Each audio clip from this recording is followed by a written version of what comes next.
Alright, and welcome everybody to another exciting game of Age of Empires Deathmatch, brought to you by AOC Realm for our Masters of Deathmatch. We are now currently in the round 3, and I'm bringing you BSK Priest, the Beast, the Legend Killer against SaCriFiCe. And right now we're going to jump right into it. We do have a Franks on Franks as our first round, and we're going to go right into it. And I've already watched this game a little bit. It's going to be a really short game. Somehow SaCriFiCe, I don't know if he messes up a little bit or is this just Priest really going at it well. And I'm going to start this game over a little bit, try to show you, since it only is going to last about 8 minutes, I'm going to try to show you both players' starting strategies and just see where exactly the difference is. And as you can see right now, we're going to jump right back into it. And we're going to see what Priest's strategy is. He sends his scout first. That's the first thing he does. Puts his villagers in the town center. Starts one villager on a house, 2 on the stables. And I believe the exact same thing is done over on the opposite side. So we're going to see exactly where it all starts. And let's see, one house is done on Priest side. He sends that villager, starts building secondary houses. One has one stable up, one stable up. Both players are equal, one house, one stable. Right now, scout in both sides. Second stable is about to be up. Same with SaCriFiCe. So there is Priest second stable. Third stable is about to go up. And that's where the difference is. So right now, Priest has those 3 stables to SaCriFiCe is only 1 stable up right now. So that's where it's going to definitely be different. 4 stables up now for Priest. 1 stable still up for SaCriFiCe. So, and let's see, but the difference is that SaCriFiCe does have those 4 houses going up. Now he does have those 3 stables, now 4 stables to Priest 5 stables, but Priest has a lot less houses, but it's not necessary. He instead of putting those villagers on houses, he was putting them on the stables, making sure that he was making buildings for units to create. And see, you know, that it's good to have houses, but it might not be necessary. Those milliseconds or those seconds really matter, and those houses aren't really doing much for you. You do want to have houses so you don't run into a population problem. But it might have not been necessary for him to make those. I'd say instead of making, you can minus those 2 houses and have another stable quicker, and that might have been a little bit better of a strategy, because it's really what's gonna happen is Priest is gonna have just such a larger army compared to him, such quicker, and that's where it's all gonna go downhill for SaCriFiCe. So that might have been where the difference is for him. As you can see, they have pretty much the exact same strategy. Oh, great, I swear. And jump back into it. Sorry about that.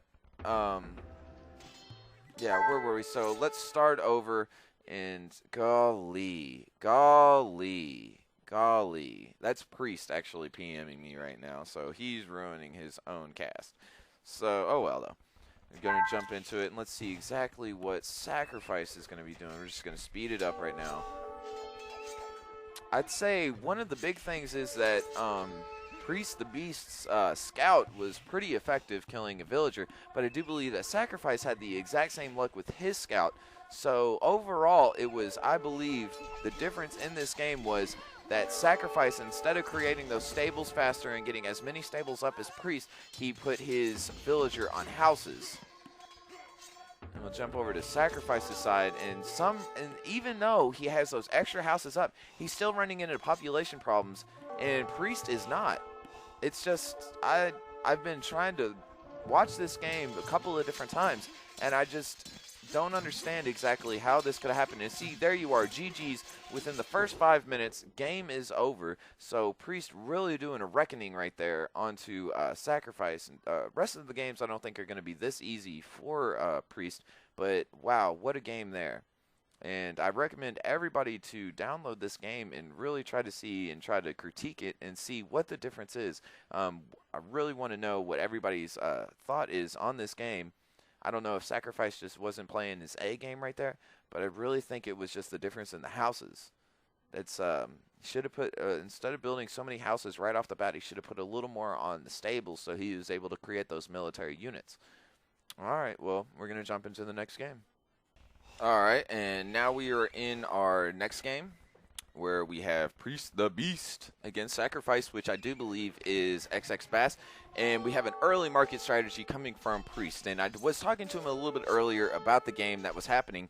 And let's see, the civilizations are Huns versus Huns.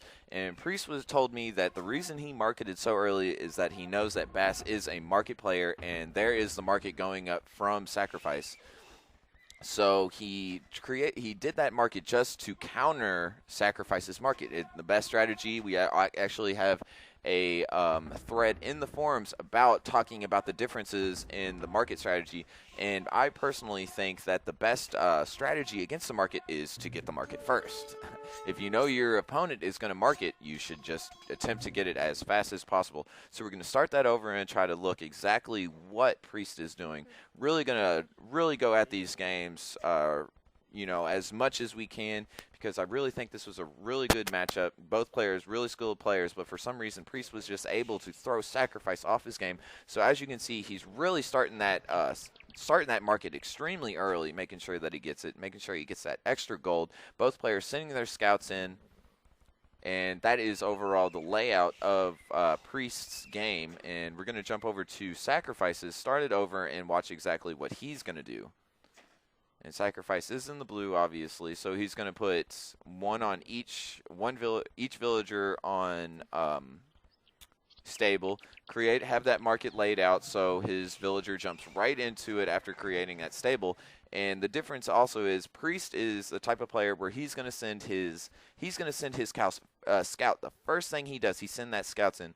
And so what that does, his scout gets to his base, to his enemy's base well before, as you can see on the mini-map, well before his enemy is. So his scout's already in his enemy's base, and his enemy scout is just getting to his base.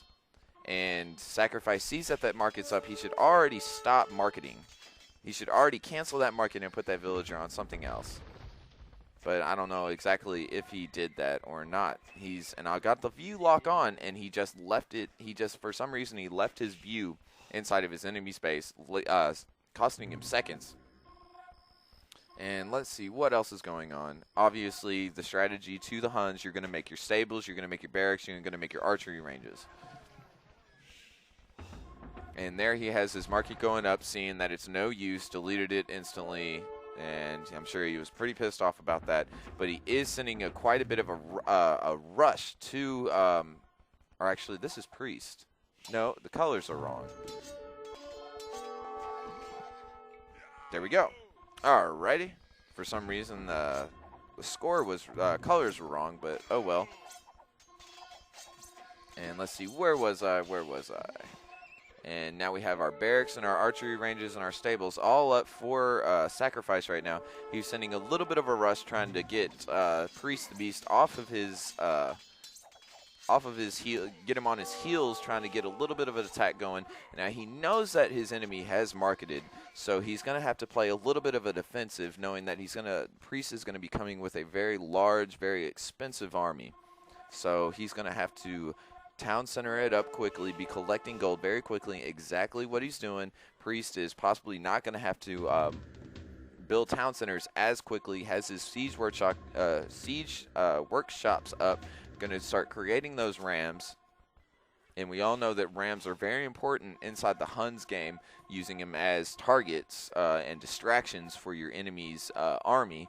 And so the only good counter when you're playing a Huns on Huns, the only good counter to really counter against those rams are good army control. If you have good army control, it's a really good idea for it. And let's see, we have Priest creating those monasteries, and it's almost like he's creating those monasteries instead of town centers to collect that gold.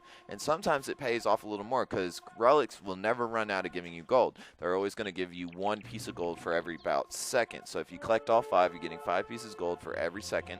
Really good strategy. And so he's created those monasteries instead of town centers quick. And as you can see, SaCriFiCe already has 2 town centers up, well on his way to collecting a lot of that gold.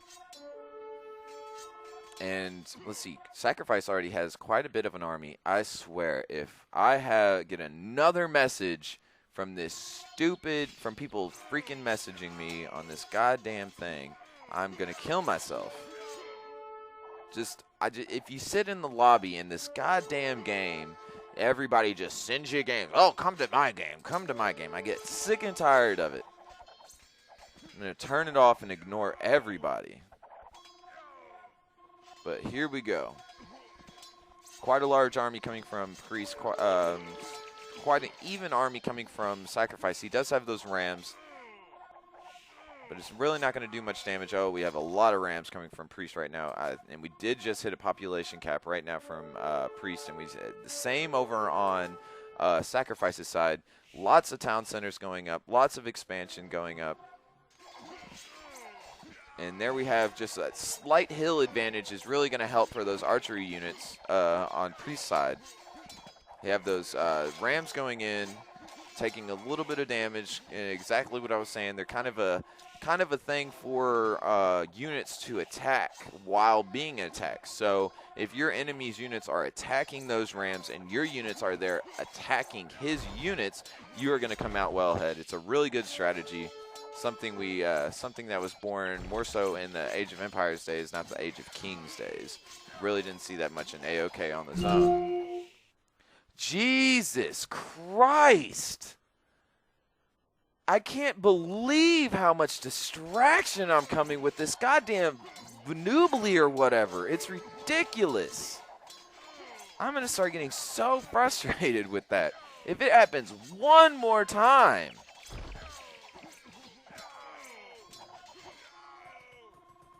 Both players have their monasteries up, creating those, creating the months to capture those relics. I just think that Priest has a little bit of a head start on that whole thing. Already has one at least. Priest doing a really good job putting up those, putting those units in front, killing those villagers. We didn't get to see it happen, but it did happen, forcing SaCriFiCe to scoot back a little bit, to hide behind his castle. Let's see, where am I? And here we have SaCriFiCe sending a few of his unique units over to the side, planning on scooting in a little bit to his gold pile, I'm sure, trying to stop that, stop gold collection from Priest. Really don't know how much that's going to do. He's also got some pikemen guarding that relic. Don't really know if that's on purpose or not. And then we have a capture from SaCriFiCe. And Priest is definitely well inside SaCriFiCe's base. So we do have SaCriFiCe on the defensive end, but that is well expected when you have Priest that had gained the market strategy. And a lot of people would probably think that the market is kind of a noobish thing. Why would you get the market? It's such a handicap. But you know what? If Priest didn't get it, SaCriFiCe would have. So, like I was saying, the best strategy to play against a market player is to grab the market first. And that's exactly what it did. Just an overall intelligent play from Priest. I really like his play style. He's just really good at